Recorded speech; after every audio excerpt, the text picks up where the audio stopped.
Drive to Survive Season 4, Episode 1, Clash of the Titans. Let's get into the reaction. The title suggesting, of course, the clash between Red Bull and Mercedes. Toto, Wolff, Christian Horner, Max Verstappen, Lewis Hamilton, and boy, do Netflix set this battle up very, very well. A couple of the things that I've noticed is the way that the narrative of this episode is about Mercedes being on top and whether or not they can continue their dominance or whether somebody else can chime in and jump into this title race.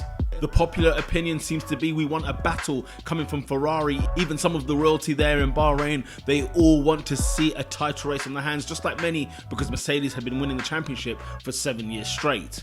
You remember as well that Mercedes in pre-season testing are not quite satisfied with the car. Something isn't quite right, the drivers are not happy, they're not satisfied, and yet the Red Bull team have smelt some blood and they know that there is a fight this season. There's this narrative as well created between Horner and Toto Wolff, more so from Horner, about how much he hates Mercedes and how much he seems to have a disdain for them because of the fact they've won so many championships. So even when he's watching Lewis win his 7th world title, he's thinking, my goodness, how many times have I got to see this again? Nothing but pure motivation for him to go and stick it at Mercedes in 2021. It's obviously done on purpose so that we can keep our attention poised in this title race. Probably won't get anything from Red Bull or Mercedes during a couple of episodes, but later on down the line we'll sort of come back, because I'll tell you what, this season, as you know, was phenomenal.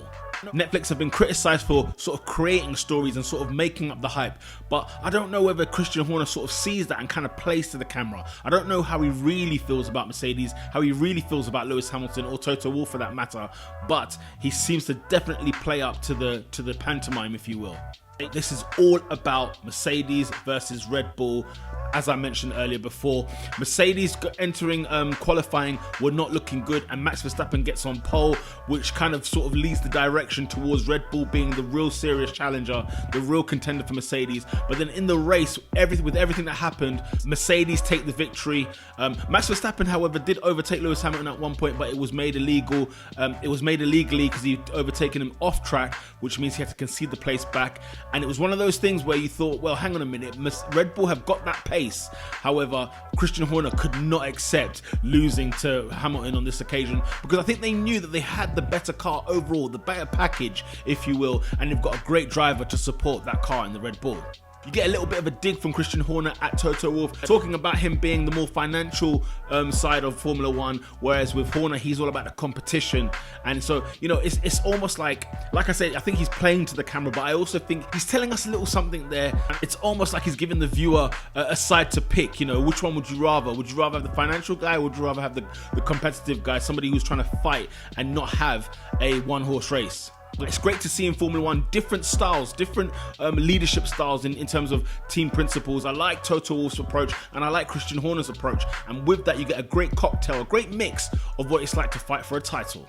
I love the way this episode opens up with so many teasers of what's to come in this season. So in case you're thinking, maybe should I watch it, maybe should I not, guess what? They threw all their eggs in the basket in this first 30 seconds, if you will. That's probably the attention span you've got for some viewers. So let's see if you guys have stayed hooked on, because I'm definitely hooked, ready for the season ahead. And that tension remains as Christian Horner is absolutely furious and Mercedes win the race. Bit of swearing towards Mercedes, if you will.